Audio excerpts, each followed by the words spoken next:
Gracias ante todo por la invitación y especialmente mi agradecimiento al doctor Guillermo Blanco, quien ha organizado este evento, que es un encuentro importante porque nos permite disertar sobre diferentes temas de actualidad relacionados con la materia constitucionalidad, de la Constitución. Les confieso que para mí fue un poco difícil escoger el tema de esta ponencia porque básicamente quería que a través del título se reflejara lo que es el planteamiento que yo les quiero traer el día de hoy. Y en ese sentido, luego de debatirme por varias alternativas, pensé que el título que quizás recogía de manera más completa lo que es la inquietud es el relativo a las alternativas para eludir en sede administrativa la aplicación de normas inconstitucionales. Pues bien, este título quizás para muchos genere, como es normal, expectativa, pero lo cierto es que pasa por remontarnos a una pregunta mucho más abstracta o general. Esa pregunta sería si es posible que la administración pública ejerza el control difuso de constitucionalidad de leyes. Y me voy a detener un poco en esto, a pesar que estoy segura que la mayoría de ustedes dominan el concepto. Recordemos que entendemos por control difuso el que permite a cualquier juez de la República desaplicar a un caso concreto aquellas normas que considera que coligen con el texto constitucional. Se contrapone así el método difuso o concreto al método concentrado, en primer lugar porque el método difuso puede ser ejercido por cualquier juez de la República, mientras que el método concentrado es ejercido por un órgano especializado en la materia, que en el caso venezolano es la Sala Constitucional. Asimismo, se suele argumentar como diferencia entre ambas formas o mecanismos de control de constitucionalidad que el método difuso va al caso concreto y por consiguiente el método es concreto, analizando una controversia en específico, mientras que el control concentrado se suele argumentar que es un análisis en abstracto, lo cual, dicho sea de paso, hoy día está un tanto cuestionado. Sin embargo, para no entrar en Honduras, la pregunta entonces sería si es posible que la administración pública, al momento de resolver los asuntos que están sometidos a su competencia, pueda, bajo ciertas circunstancias, negarse a aplicar una norma legal por considerar que ésta vulnera el texto constitucional.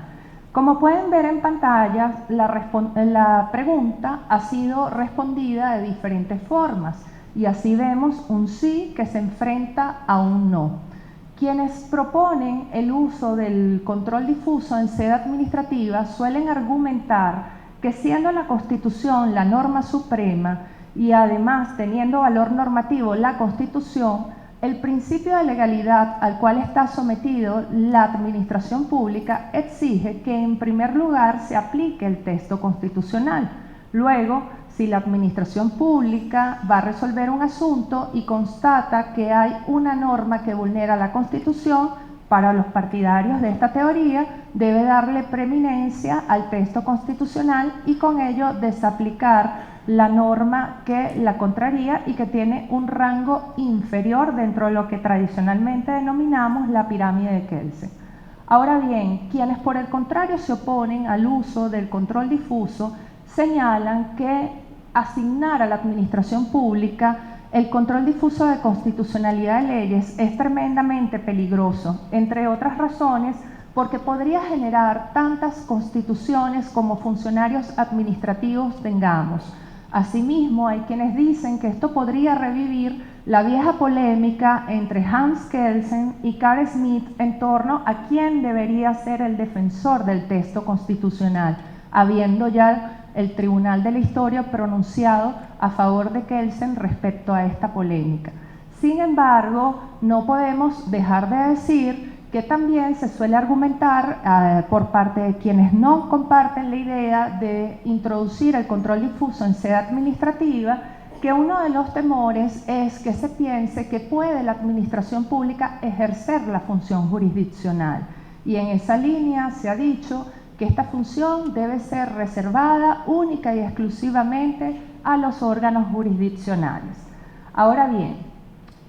debo señalar, y para esto voy a tomar un poco como referencia a Albert Einstein, que entre ambas posturas tenemos soluciones intermedias que desde mi punto de vista ofrecen soluciones interesantes. Ahora bien, no podemos negar que este es un tema cargado de prejuicios y, como diría Albert Einstein, muchas veces o en esta época puede llegar a ser más fácil desintegrar un átomo que un prejuicio. No obstante, pidiendo su paciencia y solicitando mantengan una mente amplia respecto a lo que es este tema, quiero hacer un pequeño recorrido por el tratamiento que esta problemática ha tenido en algunos países de habla hispana. Voy a comenzar con la República de Chile. Como ustedes pueden ver en pantalla, la Constitución chilena, en sus artículos 98 y 99, consagran la posibilidad de que la Contraloría General de la República de ese país desaplique, es decir, ejerza el control difuso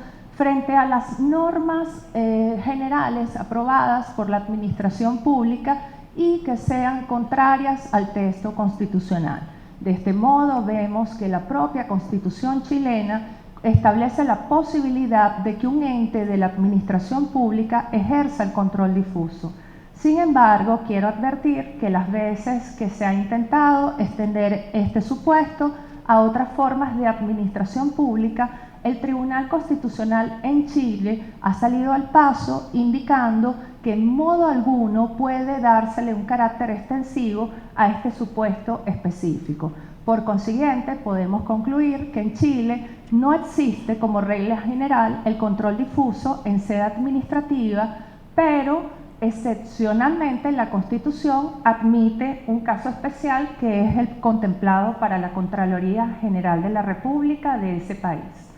En cuanto a Perú, quiero pedir disculpas porque en realidad el caso en Perú es Ramón Hernando Salazar. Me disculpo por el error de forma en la lámina.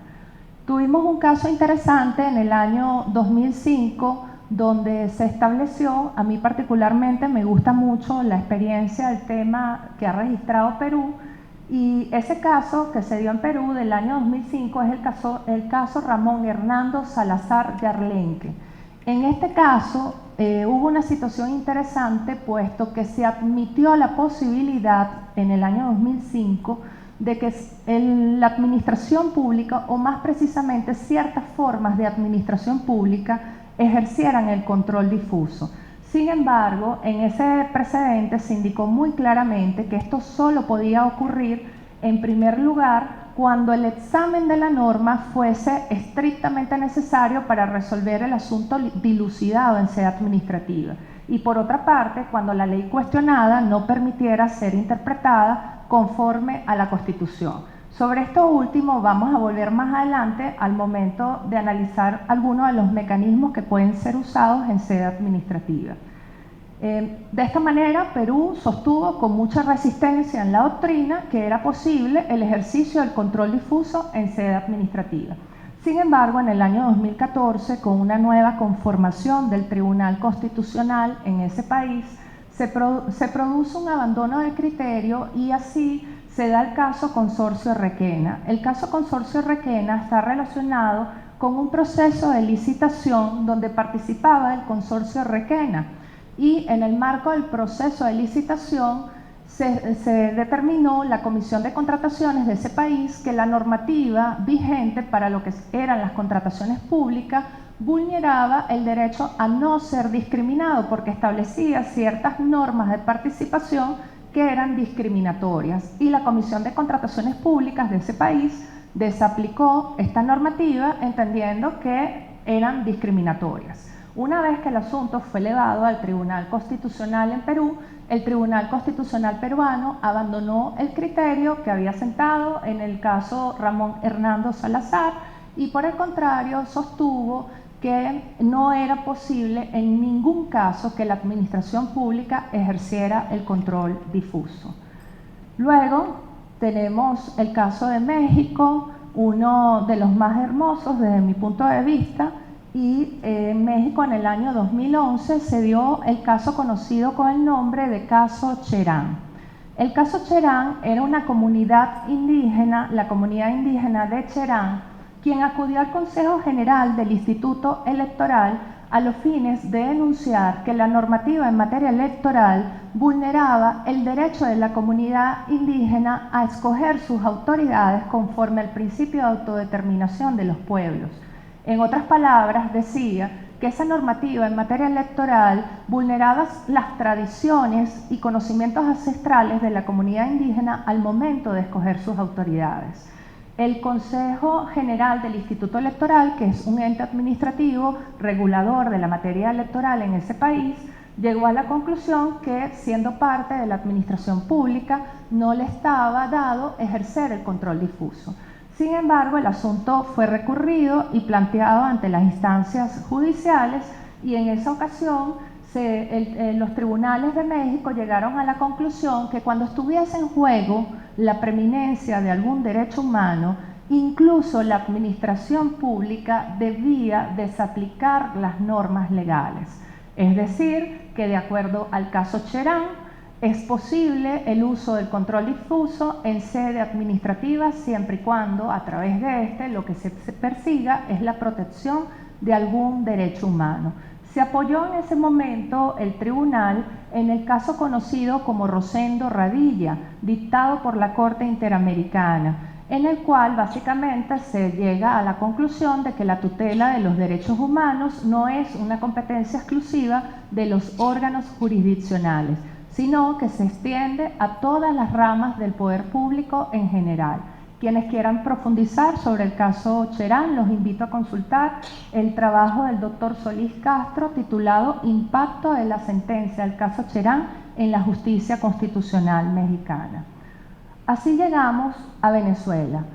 Nuestro país, desde muy temprana fecha, específicamente respecto a su creación, específicamente en la sentencia 331 del 13 de marzo del 2001, en el caso conocido como Enrique Capriles Radonsky,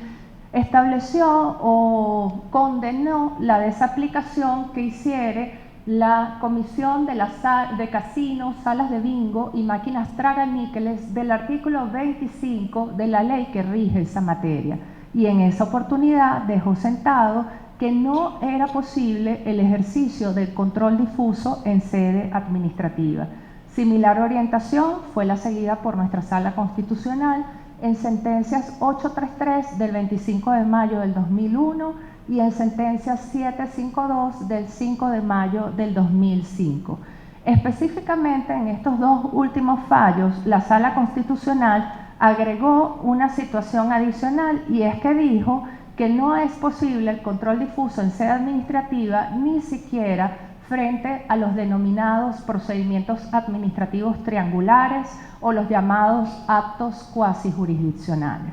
Pues bien, explicando un poco de qué se trata esto, recordemos que la administración pública está investida de, entre otras funciones propias, de la función administrativa y solemos decir que la función administrativa se contrapone a otras funciones del Estado por el hecho de que la administración, en la mayor parte de las veces, actúa como juez y parte al mismo tiempo en las controversias o asuntos de su competencia.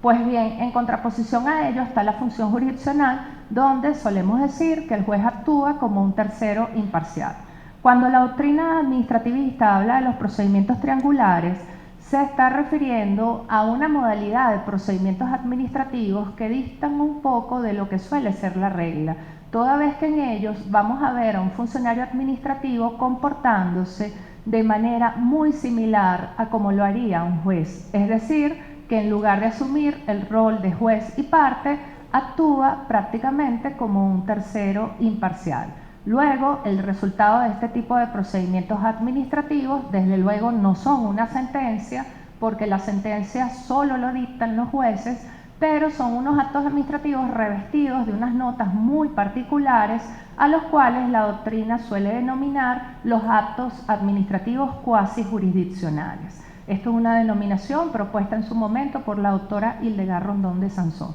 Pues bien, Como vemos, este tipo de actos administrativos cuasi jurisdiccionales, para algunos autores incluso se cuestiona si pueden estar revestidos de las notas de ejecutividad y ejecutoriedad que tradicionalmente se predica respecto a cualquier acto administrativo. Pero abstracción hecha de ese tema, lo que quiero resaltar es que nuestra Sala Constitucional dejó establecido que ni siquiera en el contexto de los procedimientos administrativos triangulares o de los actos administrativos cuasi jurisdiccionales podía plantearse la idea de que la administración pública ejerciera el control difuso.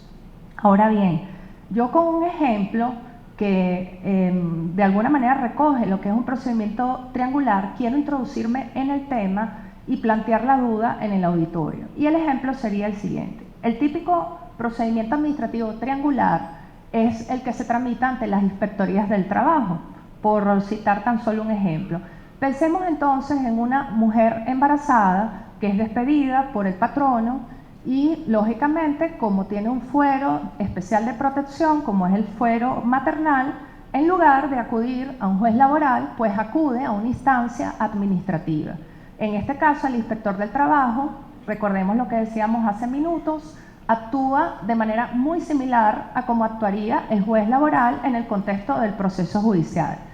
Sin embargo,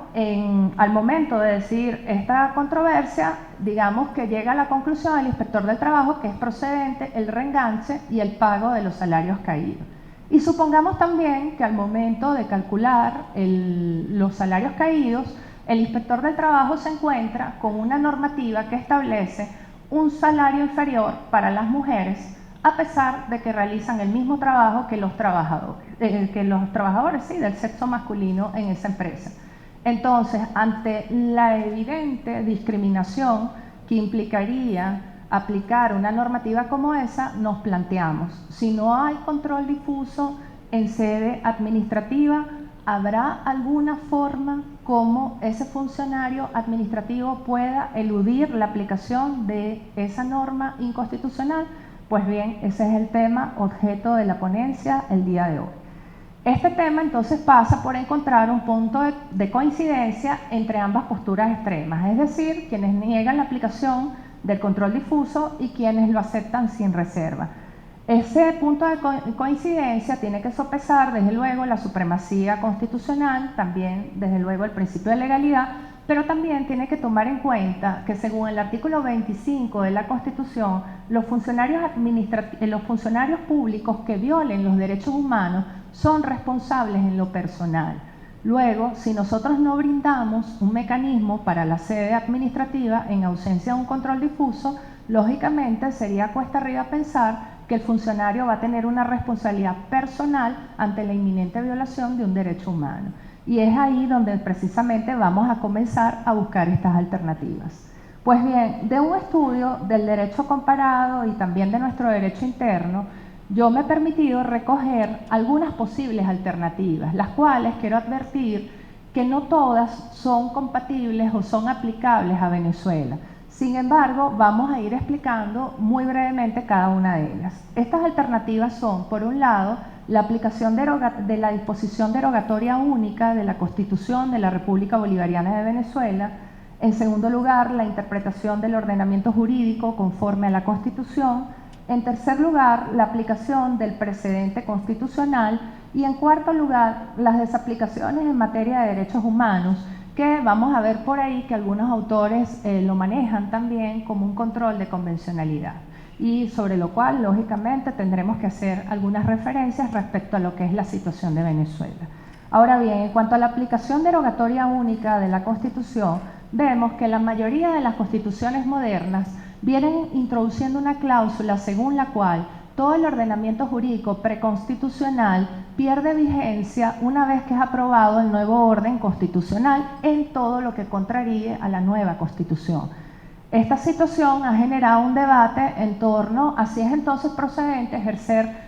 controles de constitucionalidad respecto al ordenamiento jurídico preconstitucional o bastaría simplemente con declarar la pérdida de vigencia. Sobre ese tema, en Venezuela hemos tenido algunos antecedentes, por ejemplo, el artículo 1099 del Código de Comercio se declaró la pérdida de vigencia por parte de la Sala de Casación Civil y también la extinta Corte Suprema de Justicia, actuando en pleno y en el marco de un control de constitucionalidad, cuando analizó la constitucionalidad de la ley de vagos y maleantes, hizo unas consideraciones sobre esta figura y llegó a la conclusión que era un mecanismo distinto a los métodos de control de constitucionalidad conocidos como difuso y concentrado. Ahora bien, en ordenamientos jurídicos donde los jueces no tienen atribuidos el control difuso, como ocurre por ejemplo en España, donde no les es permitido a los jueces desaplicar las normas al caso concreto, sino que tienen un sistema de justicia constitucional esencialmente concentrado y por consiguiente deben plantear ante el órgano especializado el incidente de inconstitucionalidad. Esta herramienta ha sido muy valiosa para evitar que en ese contexto los jueces tengan que ejercer el incidente de inconstitucionalidad, sino que por el contrario se limitan únicamente a declarar la pérdida de vigencia del ordenamiento jurídico preconstitucional. Sin embargo, en Venezuela, del año 2007 para acá, se viene consolidando un criterio bastante sólido por parte de la Sala Constitucional en el sentido de señalar que incluso frente al ordenamiento jurídico preconstitucional es necesario el uso del control de constitucionalidad de leyes. Por lo tanto, en Venezuela este mecanismo no nos daría mayor utilidad, ya que nuestro órgano especializado ha considerado que debe, aún frente al ordenamiento jurídico preconstitucional, ejercerse el control de constitucionalidad. Asimismo, no podemos dejar de advertir que este mecanismo tiene una debilidad, y la debilidad es fundamentalmente que solo protegería a la administración pública frente al ordenamiento jurídico preconstitucional y no así respecto a las restantes normas. Por otro lado, tenemos como siguiente mecanismo la interpretación jurídica del ordenamiento, la interpretación del ordenamiento jurídico conforme a la Constitución. Sobre este tema, el día de ayer tuvimos una interesante ponencia a cargo del doctor René de Grave, donde él nos adentraba un poco en el tema de la interpretación constitucional y decía que, rompiendo un poco con el esquema de la escuela positivista, en la actualidad se suele argumentar que no hay una sola o única interpretación válida para los enunciados jurídicos. También el doctor René mencionaba que tradicionalmente o en la actualidad hay que distinguir entre enunciado y normas jurídicas. Para explicar un poco este tema, pensemos en lo que ocurre cuando abrimos cualquier texto legal. Al pasar eso, evidentemente, saltan a la vista los diferentes artículos que componen cualquier ley o cualquier texto legal. Estos artículos tienen un conjunto de palabras y ese conjunto de palabras es lo que nosotros llamamos el enunciado. Ahora bien, si nos detenemos frente a ese enunciado y le damos una lectura, puede ser que nosotros extraigamos de un enunciado diferentes interpretaciones y esas diferentes interpretaciones pasan a ser las normas jurídicas. Pues bien, puede ocurrir que un enunciado o de un enunciado se extraigan 5, 6, 3, 2 o una sola norma jurídica. Y si ese fuera el escenario, puede ser también que todas las normas son armónicas con el texto constitucional, puede ser que ninguna norma sea armónica con el texto constitucional o puede ser que solo alguna de ellas sea armónica con el texto constitucional. Entonces, este mecanismo lo que buscaría es que la administración, frente a determinados enunciados legales, intente extraer cuáles son las normas o interpretaciones jurídicas y luego preguntarse cuál de ellas puede resultar armónica con la Constitución y, por consiguiente, si encuentra alguna, proceder a hacer una interpretación constitucionalizante de la norma en lugar de desaplicar la norma. Pues bien, esto es una herramienta interesante, pero nuevamente tiene una debilidad y es que no en todos los casos los enunciados permitirán establecer una norma jurídica armónica con el texto constitucional. Eso nos lleva a otra alternativa, que es la aplicación del precedente constitucional. Como ustedes saben, el artículo 335 de la Constitución establece la fuerza vinculante de las interpretaciones que establezca la Sala Constitucional sobre el contenido y alcance de las normas y principios constitucionales. Se discute mucho en torno a si este alcance se extiende a todos los órganos del poder público o, por el contrario, es un alcance que solo se restringe al Poder Judicial, que es la tesis de un sector de la doctrina. Sin embargo, la Sala Constitucional ya ha resuelto ese problema y ha dicho que el alcance de la interpretación vinculante tiene fuerza para todas las ramas del poder público. Así lo encontramos en sentencia 1309 del 19 de julio del 2001. Y efectivamente, tomando esa referencia, podríamos entonces decir que esto es un mecanismo absolutamente válido para el ámbito administrativo. La administración bastaría con invocar la existencia de un precedente vinculante para entonces poder hacer un uso de la aplicación de la Constitución. Nuevamente, la debilidad sería que no en todos los casos va a existir una interpretación vinculante de la Sala Constitucional. Por último, tenemos las desaplicaciones administrativas en materia de derechos humanos. Este nombre ha sido dado por un sector de la doctrina en Venezuela. Sin embargo, cuando analizamos la tesis, nos vamos a dar cuenta que en realidad el autor no se refiere propiamente a una desaplicación, porque el autor lo que propone es que debido a que no se puede ejercer control difuso en sede administrativa, entonces se proceda simple y llanamente a elevar una consulta ante la Sala Constitucional a los fines de que la Sala Constitucional sea quien se pronuncie en torno a si es procedente o no la desaplicación de la norma constitucional. Este planteamiento tiene algunas debilidades. Una de ellas sería, en primer lugar, que no está previsto en el ordenamiento jurídico ningún incidente de inconstitucionalidad. Por otro lado, tendría una segunda debilidad, y es que en Venezuela alguien podría decir que un planteamiento como ese no sería otra cosa que un ejercicio de un recurso de interpretación. Y hasta ahora el recurso de interpretación constitucional se ha manejado bajo la idea de que no puede ser utilizado para resolver un caso concreto. Luego, si esto es así, evidentemente, plantear este incidente de inconstitucionalidad, si se quiere, por pretexto de una desaplicación administrativa, pudiera hacer generar dudas sobre su procedencia. Sin embargo, es una alternativa interesante en el sentido de que pudiésemos tomarla, aprovechando también la presencia aquí de los constituyentes, pudiésemos tomar la idea para hacer una regulación sobre este tema. En el derecho comparado, algunos autores basados en la idea de la preeminencia de los derechos humanos han también asomado la tesis del control de convencionalidad. Sin embargo, recordemos que Venezuela no es parte en la Convención Interamericana de Derechos Humanos y por consiguiente pues, no sería una herramienta válida para Venezuela. Habida cuenta de ello, no podemos perder de vista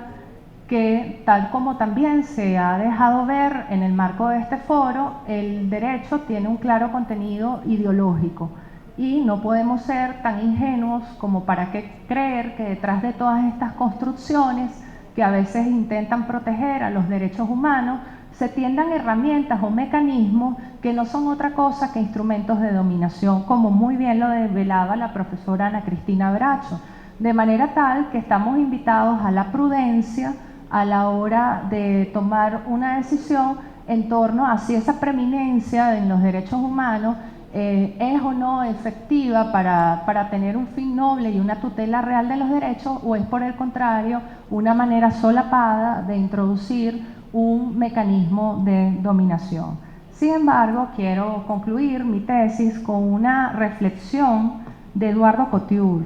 Él decía que el derecho se transforma constantemente, por lo que si no seguimos sus pasos, cada día seremos menos abogados. Decidida como estoy, y como seguramente deben estar ustedes, a que no nos debemos dejar arrebatar nuestra profesión, la invitación es a que cada día seamos mejores abogados, pero sobre todo los abogados que nuestro país necesita en los momentos que estamos viviendo, unos abogados que tenemos que ser capaces de dar respuestas a las nuevas situaciones que se nos plantean. Y no les digo que tendremos que desintegrar átomos, tendremos que derribar toda clase de prejuicios, tenemos que tumbar muros, tenemos que sufrir incluso la pena de ser los primeros que enarbolemos una bandera reclamando un mundo mejor, porque así lo estamos siendo. Y con seguridad nadie va a robar a Venezuela el destino glorioso que Dios tiene para ella, porque sin lugar a dudas, estoy convencida de ello,